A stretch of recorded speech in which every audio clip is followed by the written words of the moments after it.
Welcome to Happy Life TV.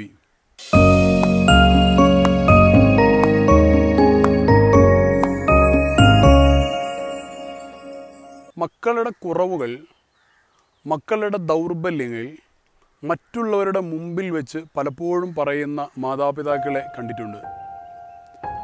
ഒരുപക്ഷെ guest പോയി കഴിഞ്ഞാൽ സ്വന്തം വീട്ടിലേക്കോ അനിയത്തിയുടെ വീട്ടിലേക്കോ ജ്യേഷ്ഠത്തിയുടെ വീട്ടിലേക്കോ ഗസ്റ്റ് പോകുന്ന സമയത്ത് അവിടുന്ന് ആരെങ്കിലുമൊക്കെ ചോദിക്കും, എങ്ങനെയാ മക്കളൊക്കെ പഠിക്കാൻ?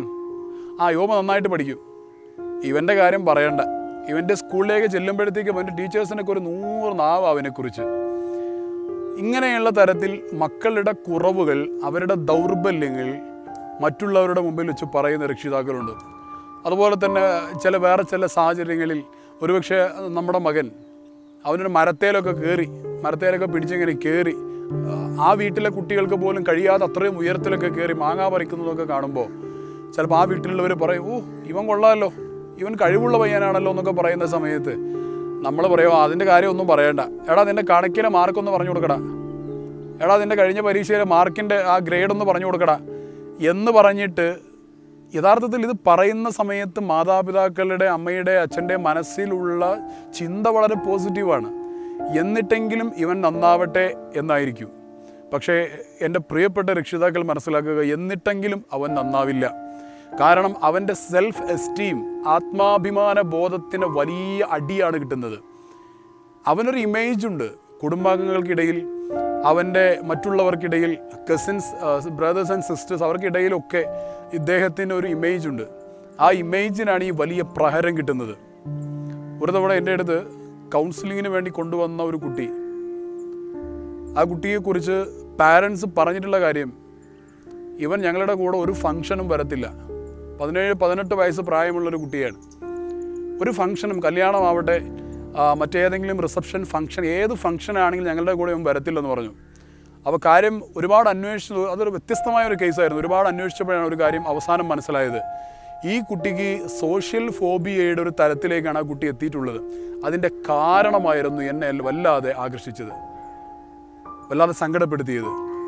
ആ പയ്യനെ അനലൈസ് ചെയ്ത് അകത്തേക്ക് എത്തിയപ്പോൾ മനസ്സിലായത്, ആ പയ്യൻ്റെ മാർക്ക് കുറഞ്ഞ കാര്യങ്ങൾ, മാർക്കിലെ കുറവുകൾ, അവന് സ്കൂളിൽ മത്സരങ്ങളിൽ ഗ്രേഡ് കിട്ടാത്ത കാര്യങ്ങൾ, അവന് എന്തൊക്കെ നെഗറ്റീവ്സ് ഉണ്ടായിരുന്നുവോ, ദൗർബല്യങ്ങൾ ഉണ്ടായിരുന്നുവോ, അത് മുഴുവനും ഈ പയ്യനെയും കൊണ്ട് ചെറിയ പ്രായം മുതൽ പോകുന്ന കുടുംബങ്ങളിൽ, സ്ഥലങ്ങളിൽ, അയൽപ്പക്കങ്ങളിൽ, ഗസ്റ്റ് ഇങ്ങോട്ട് വരുന്ന സമയത്തൊക്കെ തന്നെ അവൻ്റെ കുറവുകൾ മുഴുവനും പറഞ്ഞ് കുടുംബത്തിൽ അവൻ്റെ ഇമേജ് തകർത്തു. അയൽപ്പക്കാർക്കിടയിൽ അവൻ്റെ ഇമേജ് തകർത്തു, അവൻ്റെ കൂട്ടുകാർക്കിടയിൽ അവൻ്റെ ഇമേജ് തകർത്തു, അവൻ്റെ ടീച്ചേഴ്സിനിടയിൽ അവൻ്റെ ഇമേജ് തകർത്തു. അവൻ ബന്ധപ്പെടുന്ന മുഴുവൻ മേഖലകളിലും അവൻ്റെ സെൽഫ് എസ്റ്റീം ആ മാതാപിതാക്കൾ തകർത്ത് കളഞ്ഞതുകൊണ്ട് എനിക്ക് സ്ഥാനമില്ലാത്ത, എന്നെ സ്വീകരിക്കാൻ തയ്യാറില്ലാത്ത, എന്നോട് മതിപ്പില്ലാത്ത ഇടങ്ങളിലേക്കൊന്നും ഞാനില്ല എന്ന ഒരു ചിന്തയിൽ നിന്ന് ആ കുട്ടി ബോധപൂർവമല്ലാതെ അങ്ങനെ ആയി മാറിയതാണ്. ആ മാതാപിതാക്കളും അതിനെക്കുറിച്ച് ബോധവാന്മാരായിരുന്നില്ല. ഈ കാര്യം അവരുടെ അടുത്ത് സംസാരിച്ച് അവരത് സമ്മതിക്കുകയും ചെയ്തു. അപ്പോൾ ഇത്രയധികം വളരെ ഗുരുതരമായ ഒരു പ്രശ്നമാണ് നമ്മുടെ മക്കളുടെ പ്രശ്നങ്ങൾ, അവരുടെ കുറവുകൾ മറ്റുള്ളവരുടെ മുമ്പിൽ വെച്ച് പറയുക എന്നുള്ളത്. നമ്മുടെ ലക്ഷ്യം നല്ലതാണ്, ഞാൻ പറഞ്ഞു, എന്നിട്ടെങ്കിലും അവൻ നന്നാവട്ടെ എന്നാണ് വിചാരിക്കുന്നത്. പക്ഷേ അതിൻ്റെ റിസൾട്ട് നെഗറ്റീവാണ്. മാർഗം തെറ്റിപ്പോയി കഴിഞ്ഞാൽ റിസൾട്ടും തെറ്റിപ്പോകുമെന്നുള്ളതാണ്. ഇത്തരം വിഷയങ്ങൾ പ്രത്യേകിച്ച് അത് ശ്രദ്ധിക്കേണ്ടതുണ്ട്. അപ്പോൾ ഇനി മുതൽ നമ്മുടെ മക്കളുടെ കുറവുകൾ ഒരു കാരണവശാലും പറയാതിരിക്കുക. ഒരുപക്ഷെ അവനുള്ള എന്തെങ്കിലും ഒരു ദൗർബല്യം മറ്റുള്ളവർക്കിടയിൽ ചർച്ചയായി വന്നാൽ അവനെ പ്രതിരോധിച്ച്, അവനെ നമ്മൾ സേവ് ചെയ്തുകൊണ്ട്, അവനെ രക്ഷപ്പെടുത്തുന്ന തരത്തിൽ സംഭാഷണം മറ്റൊരു തരത്തിലേക്ക് തിരിച്ചുവിട്ട് അവൻ്റെ ആത്മാഭിമാനം സംരക്ഷിക്കുവാൻ വേണ്ടി നമുക്ക് സാധിക്കണമെന്നുള്ളതാണ്.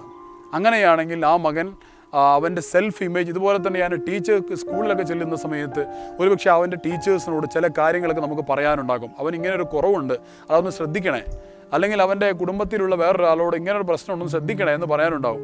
അങ്ങനെ പറയേണ്ട ഘട്ടങ്ങളിൽ ടീച്ചേഴ്സിൻ്റെ മുമ്പിൽ കാര്യങ്ങൾ പറയുന്ന സമയത്ത് മകനെ മാറ്റിയതിന് ശേഷം ടീച്ചർ ഇങ്ങനൊരു കുഴപ്പമുണ്ട്, നിങ്ങളൊന്ന് ശ്രദ്ധിക്കണേ, നിങ്ങൾ ശ്രദ്ധിച്ചു കഴിഞ്ഞാൽ ശരിയാവും എന്ന തരത്തിലേക്ക് സംഭാഷണം കൊണ്ടുപോകാൻ കഴിഞ്ഞാൽ ആ കുട്ടിയുടെ സെൽഫ് എസ്റ്റീം നമുക്ക് സംരക്ഷിക്കുവാൻ സാധിക്കും.